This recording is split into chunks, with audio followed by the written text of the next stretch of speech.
마켓 이슈 꼽아보겠습니다. 하나금융투자 삼성동 금융센터 윤여민 팀장입니다. 팀장님 안녕하세요. 네, 안녕하십니까. 네, 오늘 첫 번째 이슈 알아보겠습니다. 코로나19로 인해서 테마 장세가 지속되고 있습니다. 안전 마진도 확보가 되면서 이 코로나19에 따른 반사 이익이 돋보일 수 있는 섹터 있을까요? 일단 말씀하셨던 것처럼 코로나19 관련돼서 좀 테마주들이 좀 어떻게 보면 좀 득실거리고 있는 상황이라 말씀드릴 수 있겠는데요. 일단 이와 관련돼서 좀 안전한 섹터를 좀 제가 한번 찾아보게 되면 최근에 지금 좀 어느 정도 좀 상승을 좀 보이고 있는 게임주가 좀 아닐까 생각을 하고 있습니다. 아무래도 이제 가정에서 엔터테인먼트 서비스를 좀 이용하고 있기 때문에 어떻게 보면 패턴이 바뀌고 이에 따라서 좀 온라인 수요가 좀 늘어나기 때문에 이런 부분이 좀 게임주에 관련된 부분에서 좀 수혜가 되지 않을까 판단을 하고 있습니다.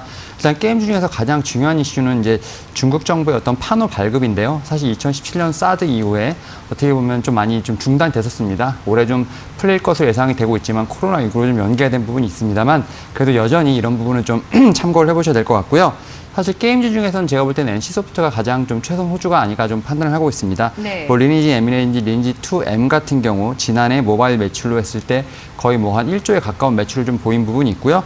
최근에 좀 주가는 좀 급등을 했지만 여전히 밸류에이션은 살아 있습니다. 이에 따라서 이 종목 같은 경우는 좀 꾸준히 한번 장기적으로 지켜보셔도 좋을 것 같습니다. 장기 목표 주가 얼마 생각하시나요? 저는 한 지금 현재는 한 65만 원대, 66만 대인데 지금 한 72만 원 정도까지는 한번 올라가지 않을까 좀 판단을 하고 있습니다. 알겠습니다. 최근 상승폭이 좀 완만해지면서 횡보 구간 연출하고 있는 NC소프트였습니다. 이어서 다음 이슈입니다. 대표적인 경기 방어주, 통신주가 부진한 모습을 나타내고 있습니다. 5G 시대에 그래도 통신주가 올해 정도에는 좀 매력을 발산할 수 있지 않을까 전망도 있었는데 투자 매력 여전하다고 판단하세요? 일단 뭐 중장기적 관점에서 좀 투자 매력은 좀 있다고 판단되는데 일단 뭐 주가를 보게 되면 지난해 좀 고점에 비해서 한 20% 정도 빠진 상태라고 말씀드릴 수 있겠습니다. 특히 최근에 SK텔레콤과 KT 같은 경우는 이제 나란히 52주 신저가를 좀 갱신하는 좀 모습을 좀 보여줬는데 아무래도 뭐 실적 우려라든지 5G 가입 선정을 위해서 마케팅 비용을 좀 과다 출혈된 부분이 있지 않아 좀 판단이 되고 있습니다.